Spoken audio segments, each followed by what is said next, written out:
Baik, Assalamualaikum warahmatullahi wabarakatuh. Perkenalkan, saya Slam Parsono, dosen tetap program studi S1 Hubungan Masyarakat, Fakultas Komunikasi dan Ilmu Sosial, Universitas Telkom. Berikut ini saya akan membawakan dan menjelaskan bagaimana mata kuliah yang saya ampu sebagai salah satu dokumen pernyataan diri dosen dalam unjuk kerja Tridharma Perguruan Tinggi di bidang pengajaran khususnya, yaitu mata kuliah opini publik. Dengan kode mata kuliah EBK 1 IAB3. Mata kuliah ini diperuntukkan bagi mahasiswa semester 1 dengan bobot sebesar 3 SKS. Mata kuliah opini publik ini merupakan mata kuliah yang mempelajari bagaimana proses pembentukan, perkembangan, serta perubahan opini masyarakat terhadap sebuah fenomena tertentu, baik itu dalam isu sosial, politik, ekonomi, maupun budaya. Materi dalam mata kuliah ini mencakup pengenalan, pengertian, serta proses pembentukan opini publik di mana di dalamnya terdapat teori serta konsep-konsep teori opini publik beserta metode pengukuran. Dan mata kuliah ini mengeksplorasi gagasan teori bagaimana penerapan teori tersebut dilakukan di tengah-tengah masyarakat dalam pembentukan opini publik tetap dalam kerangka kehumasan digital. Di mana para mahasiswa akan mempelajari bagaimana mulai proses pembentukan opini publik, pengaruh serta pengelolaan opini publik melalui platform media sosial, baik itu website maupun aktor digital seperti influencer dan lain sebagainya, demi kepentingan membangun citra atau mempertahankan reputasi atau memperbaiki atau manajemen krisis sebuah citra organisasi yang mulai luntur. Di akhir perkuliahan, mahasiswa akan mempraktekkan pembentukan opini publik. Salah satunya melalui presentasi perancangan campaign humas digital atau kampanye humas digital, di mana mahasiswa akan melakukan penyebaran polling atau kuesioner, serta ada evaluasi akhir dari strategi pembentukan opini publik yang diterapkan secara berkala. Program Learning Outcomes atau PLO yang didukung untuk mata kuliah ini yaitu PLO 2, yaitu di mana mahasiswa harus mampu menunjukkan kinerja mandiri, bermutu, serta mampu mengidentifikasi bidang keilmuan serta memberikan kontribusi kepada masyarakat luas. Di mana PLO 2 ini didukung pula oleh course learning outcome, yaitu mampu mendiskusikan fenomena komunikasi dan sosial terkini dan berangkai karya kehumasan digital dalam proses pembentukan opini publik. Untuk evaluasi mata kuliah ini dilakukan setidaknya dalam 3 bentuk penilaian, yaitu pertama, secara kognitif dengan bobot sebesar 10%, di mana mahasiswa harus mampu mengerjakan kuis dengan bobot 10% dari total bobot nilai CO. Berikutnya adalah aktivitas partisipatif, di mana mahasiswa harus mampu melakukan presentasi konsep pembentukan opini publik dan pembuatan proposal sebagai karya akhir dengan bobot nilai sebesar 20% dari bobot total nilai CLO. Dan yang terakhir adalah hasil proyek dalam pembentukan opini publik tersebut yang dilakukan secara berkala dalam waktu tertentu dengan bobot nilai 50% dari total bobot nilai CLO. Berikutnya adalah referensi pustaka yang akan digunakan dalam mata kuliah opini publik ini, yaitu buku ataupun artikel jurnal yang sudah publish, baik itu jurnal internasional maupun jurnal nasional. Di antaranya adalah salah satunya buku serta artikel jurnal nasional yang telah saya terbitkan dengan saya sebagai penulis pertama, yaitu dengan judul membangun kesadaran kritis mahasiswa melalui literasi digital yang diterbitkan oleh jurnal terindeks Sinta 4, yaitu Jurnal Riset Komunikasi pada 2025. Berikutnya juga ada buku atau book chapter yang telah saya tulis dengan judul Kuasa Aktor Digital dalam Pembentukan Opini Publik. Selain itu, juga referensi yang dapat digunakan buku-buku lainnya serta artikel-artikel populer di media massa itu bisa dijadikan sebagai salah satu daftar pustaka bagi para mahasiswa. Berikutnya adalah bagaimana pendekatan pembelajaran mata kuliah ini meliputi 3 garis besar, yaitu pembelajaran secara terpusat di mana berbentuk ceramah. Yang berikutnya adalah ada kolaboratif dan partisipatif di antara mahasiswa, serta yang ketiga yaitu pembelajaran bauran atau blended learning. Sementara metode pembelajaran yang diterapkan mulai dari pemaparan materi, kemudian pembelajaran kolaboratif, diskusi kelompok, pembelajaran berbasis proyek, serta peer learning. Berikut adalah rekaman pengajaran mata kuliah opini publik yang saya lakukan dalam satu kelas. Baik, Assalamualaikum warahmatullahi wabarakatuh. Waalaikumsalam warahmatullahi wabarakatuh. Yes, semangat pagi. Pagi. Terima kasih ya. Walaupun memang sekarang sudah mau menjelang siang, tapi teman-teman Anda sudah semangat. Walaupun siang, tetap semangatnya semangat pagi ya.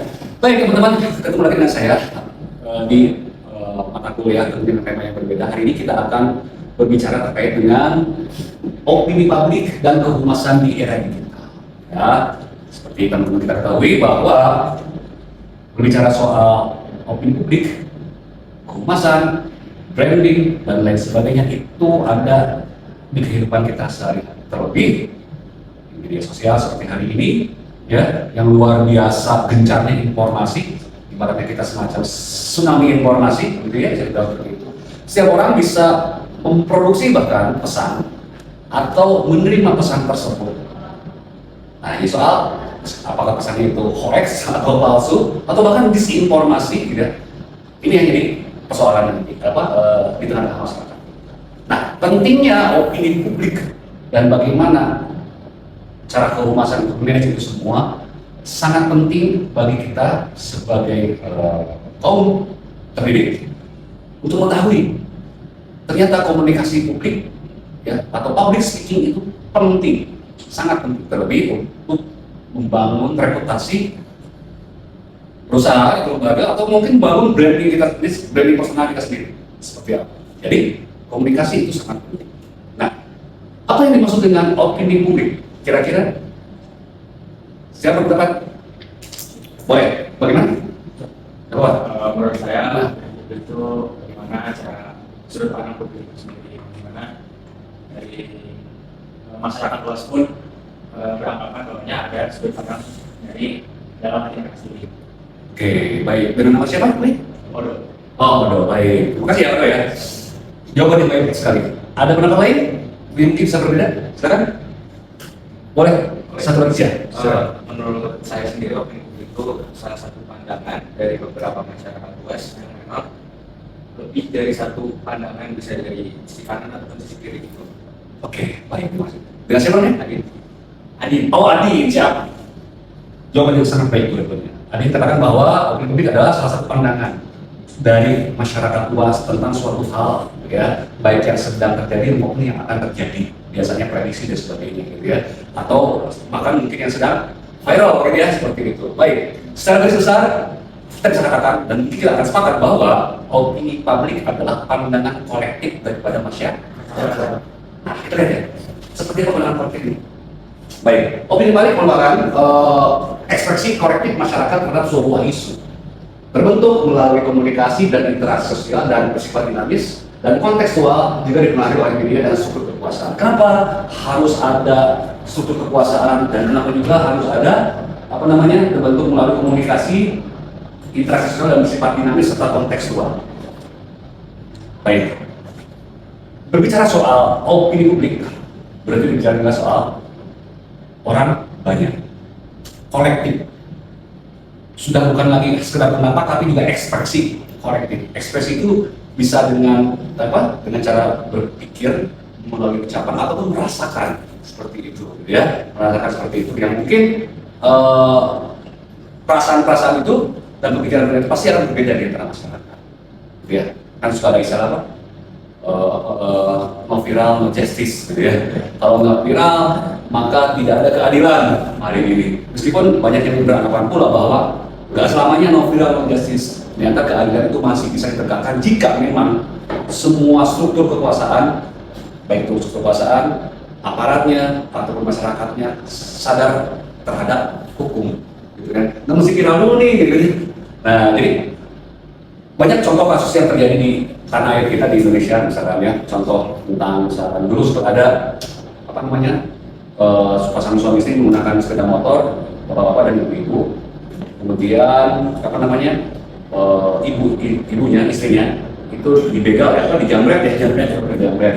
Tapi pada akhirnya yang menjadi tersangka adalah suaminya, Ya. karena suaminya pada saat itu Main hakim. menolong istrinya dengan cara mengejar begal tersebut, terus kemudian main hakim sendiri, tapi dalam upaya untuk mempertahankan diri, gitu ya, mempertahankan harta, jiwa dan sebagainya, gitu ya. Nah, pada akhirnya ternyata terjadi apa namanya ditersangkakan. Nah, karena ini viral sekali akhirnya berubah tuh statusnya, gitu kan, berubah statusnya menjadi tidak tersangka. Ini salah satu bentuk no viral no justice, dan masih banyak lagi contoh yang lainnya. Nah, ini kan sebetulnya ekspresi kolektif, ya. Ada ekspresi kolektif yang di mana masyarakat itu sama-sama apa namanya paham, mengerti, ikut merasakan. Sekarang yang terbaru apa coba? Kasus penyekapan perempuan bernama Yupita, korban ya, warga Kabupaten Bandung di Bandara Ciakyek, tapi dia pos di Cileunyi, masih Kabupaten Bandung, daerah Bandung Timur. Itu yang sampai sekarang 3 tahun lalu mendapatkan penyiksaan luar biasa dari pelaku yang dinamakan Taufik Hidayat, sama seperti Bukan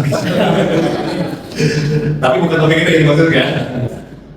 Siapapun pasti akan bersimpati pada korban, tapi ini melihat polisinya yang luar biasa ya. Saya tidak perlu gambarkan seperti apa polisi wajahnya dan sebagainya. Kamu sudah tahu seperti apa ya di media sosial, tapi sangat mengerikan dan saya berpikir masih ada orang atau laki-laki sepikir itu, dia seperti itu. Nah, ini kan mengundang banyak perhatian, semua pasang mata di Indonesia itu perhatiannya pada kasus ini, gitu ya. Sehingga sampai Gubernur Jawa Barat Deddy Mulyadi itu mengeluarkan sayembara ya, 250 juta, 100 juta ya, bagi yang menemukan gitu. Dan ternyata alhamdulillah tertangkap juga. Ini setelah beberapa hari di daerah Majalaya, Kabupaten Bandung juga, oleh tim kepolisian dari Polda Jawa Barat. Nah, ini kan mengundang reaksi dari masyarakat. Betul ya, ada yang opini mata ganti mata, seperti itu ya. Ada yang opini kecil ganti kecil dan sebagainya. Tapi kan kita negara hukum, gitu ya. Tapi apa bentuk itu adalah ekspresi kolektif dari publik, sah-sah saja, gitu ya. Ekspresi kolektif, bagaimana publik mengungkapkan kesalahannya secara emosi terhadap tindakan daripada gitu ya. Nah, ini yang sebenarnya ekspresi kolektif di mana terbentuk oleh komunikasi dan interaksi sosial dan kontekstual dan dinamis. Bisa saja hari ini seperti ini, besoknya berubah informasi terus menerus secara dinamis. Kemudian dibawa media dan kekuasaan. Oke, baik, kita lanjut dan berbicara soal opini publik, juga berbicara soal bagaimana berbicara soal ini juga berbicara soal bagaimana fungsi dari manajemen komunikasi tersebut, ya. Bagaimana humas memainkan perannya, ya, dalam konteks opini publik untuk membangun reputasi, baik reputasi itu secara kelembagaan, baik itu swasta ataupun BUMN, gitu ya, ataupun lembaga individu, gitu ya. Di mana fungsi manajemen komunikasi sendiri ini bisa membangun hubungan organisasi dan publik, kemudian mengelola citra dan serta membentuk opini publik dan berperan dalam manajemen isu dan krisis. Saya sebelum menjadi pengajar, dosen, sebetulnya memang sudah lama menggeluti dunia jurnalistik karena memang saya basicnya adalah jurnalis di salah satu televisi swasta besar di Indonesia ya. agak lumayan lama, dan pekerjaan saya pada saat itu sering kali berhubungan dengan teman-teman PR, baik itu BUMN, BUMN maupun swasta, gitu ya. Nah, bagaimana PR itu memainkan perannya membangun hubungan yang baik dengan jurnalis atau dengan media, karena mereka punya berkepentingan untuk membangun branding atau mempertahankan reputasi yang sudah ada, atau mungkin dengan jaringan yang baik tersebut, maka hubungan yang baik tercipta, maka hal-hal yang mungkin bisa mengancam keajikan perusahaannya itu bisa terminimalisir, gitu ya. Jadi ada media mainstream seperti yang teman-teman ketahui hari ini, gitu ya, media mainstream seperti apa saja. Ada media sosial, ada media konvensional, mainstream, dan ada media sosial. Dua-duanya ini sangat mempengaruhi bagaimana pola komunikasi itu terbentuk dalam bentuk branding bagi humas. Nah, tugas PR adalah satu, tadi untuk membangun komunikasi dua arah. Ya, kalau nggak dua arah itu namanya bukan kegiatan PR, itu namanya monolog. Jadi harus dua arah. Bicara aja sendiri, kan? Nah, mungkin ya. Jadi harus ada dua arah. Lebih daripada itu, maka harus memiliki komunikasi yang disampaikan, harus memiliki efek atau dampak.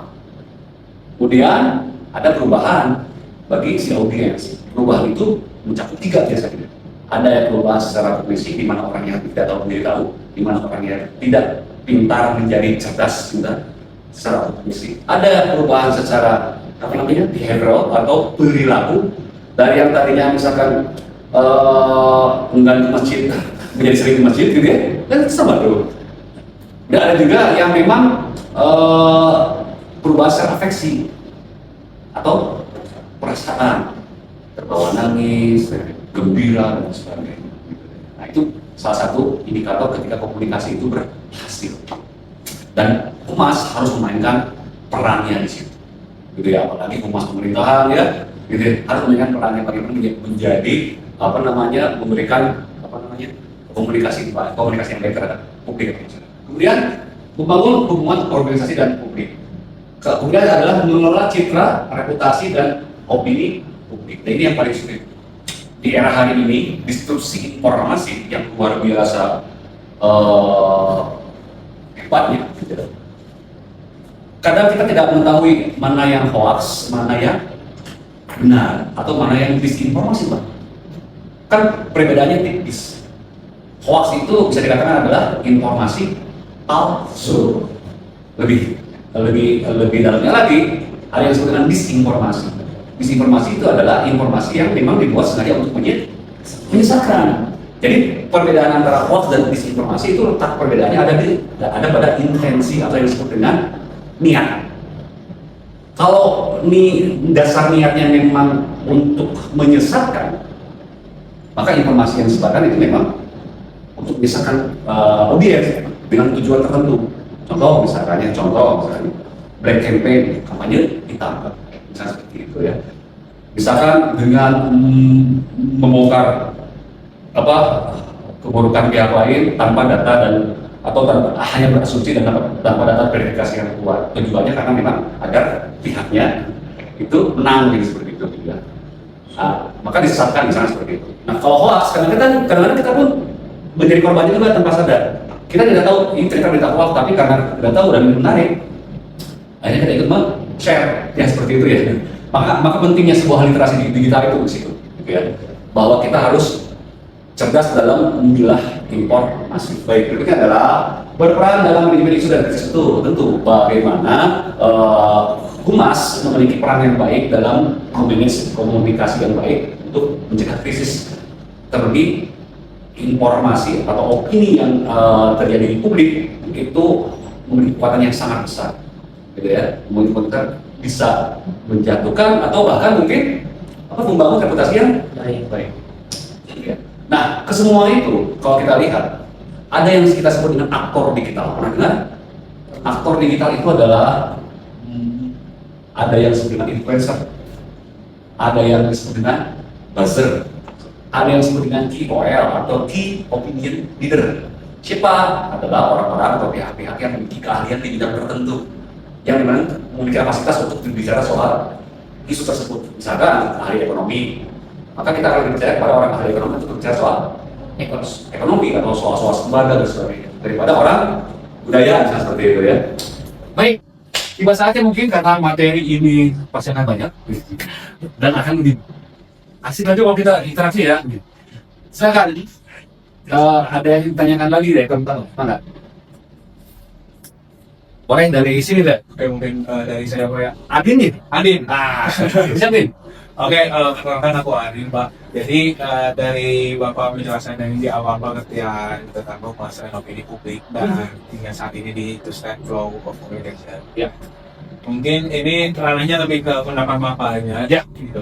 Nah, dari opini-opini publik kan tentu ada buzzer-buzzer, ada yang dibayar dan sebagainya. Nah, menurut Bapak ini dari yang sudah yang sudah ada di sekarang ini gitu kan, contohnya di kasus yang tentang MBG gitu. Oke, baik. Menurut Bapak banyaknya buzzer tentang mendukung MBG ini baik nggak sih buat kita ke depannya gitu? Baik, terima kasih. Terima kasih Adin, pertanyaan yang sangat baik. Saya jawab itu ya sebelum pertanyaan yang lain.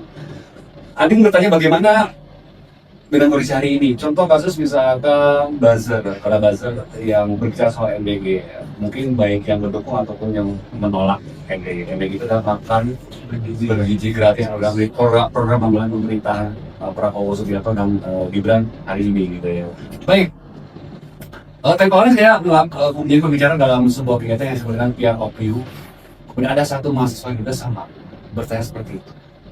Pak, bagaimana dengan pihak yang memang seperti itu, tapi dia punya kredibilitas yang baik. Ternyata dia juga mahasiswa di salah satu perguruan tinggi negeri ternama nomor 1 di Indonesia. Tapi dia juga berpendapat tentang program MBG tersebut dan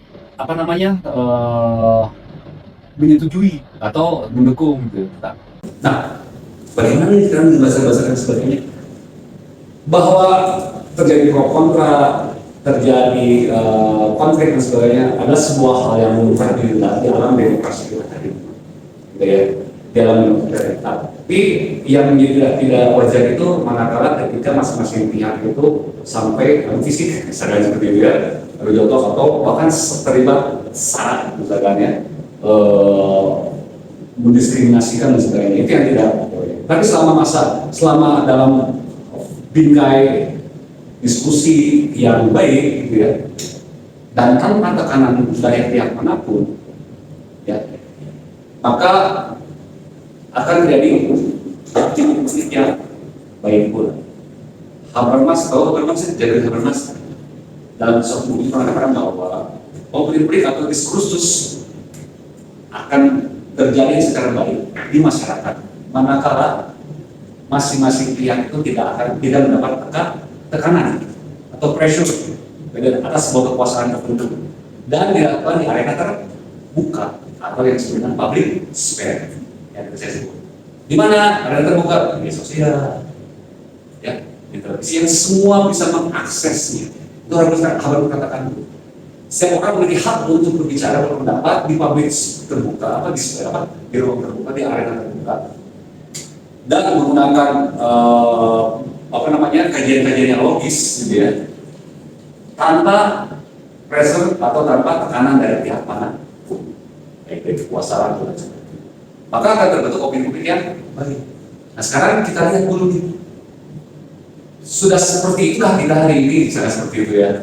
Karena bisa jadi peran buzzer ini mungkin ya, kadang-kadang tidak semua buzzer itu sesuai dengan hati nuraninya, karena memang dia dibayar untuk misalkan mengkampanyekan sebuah campaign tertentu, untuk untuk mencari tujuan tertentu. Setelah itu beres, walaupun nurani dikatakan seperti ini, seperti itu. Dan makanya biasanya isu tersebut akan berlangsung lama, sebentar. Ya, gimana sih caranya melawan atau membatalkan opini publik tersebut? Misalnya contohnya kayak isu-isu biasanya pesantren ya, yang udah terkenal buruk seperti itu. Tapi sedangkan tidak semua pesantren atau tidak semua pondok itu buruk adanya. Tapi opini publik sudah membentuk itu komunikasi atau bentuk dari pondok tersebut itu jelek. Cara melawan atau membatalkan itu kira-kira ada nggak? Baik, pertanyaan bagus. Jawaban bertanya bagaimana cara pihak tertentu membatalkan atau mencegah atau bahkan membantah ya Ya. isu yang menerpa lembaganya. Ternyata opini yang keluar cenderung negatif. Contohnya dari pesantren. Baik, kita lihat dulu. Opini yang terjadi itu dikategorikan 3 setidaknya. Ada yang disebut dengan pertama apa? Apa namanya? Opini positif. Opini positif. Oke, yang kedua, opini Negatif. negatif. Yang ketiga apa? Netral. Netral tuh. Nah, baik.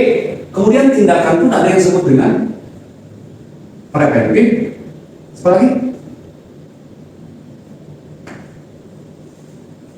Atau hal yang disebut reaksioner ya?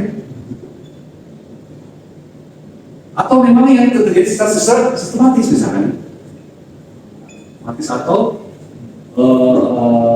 by planning misalnya apa dengan sebuah perencanaannya. Baik, kita lihat. Kalau tadi yang saya Reza berada pada posisi di mana opini yang terbentuk sudah negatif. Bagaimana kita cara membantahnya atau bagaimana kita cara menanggulanginya? Itu yang saya tadi bahwa kita ketika bicara profesi kita atau profesi atau humas atau kita sebagai insan manusia bahwa setiap diri kita adalah seorang humas. Bagaimana kita bisa menjadi humas ketika diri kita sendiri? Hubungannya dengan ini, bagaimana setiap pihak atau manapun bisa menerapkan strategi kehumasan yang baik di lingkungan. Gitu ya. Banyak cara yang dilakukan. Nah, kalau misalnya sudah terjadi seperti apa, Pak? Pertama, ya, tentu tidak denial, misalnya seperti itu, atau tidak dengan cara mempertahankan diri, namun menyalahkan orang Baik. Maka cara yang adalah pertama dengan memklarifikasi. Yang kedua adalah dengan membuat sebuah rilis ya, yang sebenarnya rilis, gitu ya. Rilis itu dipublikasikan baik itu di media sosial ataupun di media massa. Kemudian yang berikutnya adalah membangun program-program yang memang positif yang bisa mengubah pandangan masyarakat bahwa anggapan tersebut tidak baik, contohnya seperti itu. Apalagi pesantren ya, pesantren kan sekarang sedang keren banget nih pengajar-pengajarnya untuk kiai-kiainya, mohon maaf, misalkan apa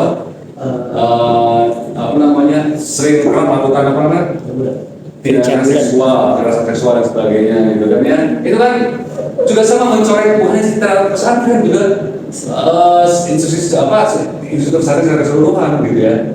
Maka sekarang saya berpikir juga kan dulu kita masih berpikir bahwa pesantren adalah tempat yang aman dan sangat baik bagi anak saya untuk mengemban ilmu selain ilmu pengetahuan, ilmu agama yang pun dapat. Harapannya adalah terbentuk karakter yang baik gitu ya. Tapi ternyata tidak semuanya gitu kan. Dan itu terjadi pada hari ini gitu ya. Di era mungkin dulu juga sering seperti itu, cuma tidak sehebat hari ini yang bisa dengan tergolong gitu ya, dengan cepat. Yang tadi saya sebut mudah viral gitu, dan komunikasi yang saya bilang itu sangat cepat. Nah, berarti ada hal yang lebih penting nih. Maka yang kita bisa lakukan adalah dengan tindakan preventif, kita mencegah. Gitu ya. Di era keterbukaan hari ini bagaimana seorang umat atau pihak dari atau perusahaan melakukan komunikasi krisis yang baik dengan menerapkan strategi-strategi komunikasi yang bisa langsung memberi dampak terhadap perusahaan. Gitu ya. Baik, jika memang tidak ada, karena waktunya juga sudah habis untuk pertanyaan hari ini, sebelumnya saya ucapkan terima kasih. Semoga apa yang kita lakukan hari ini, materi kopi dan kehumasan, dapat menambah hasanah ilmu dan pengetahuan teman-teman semua.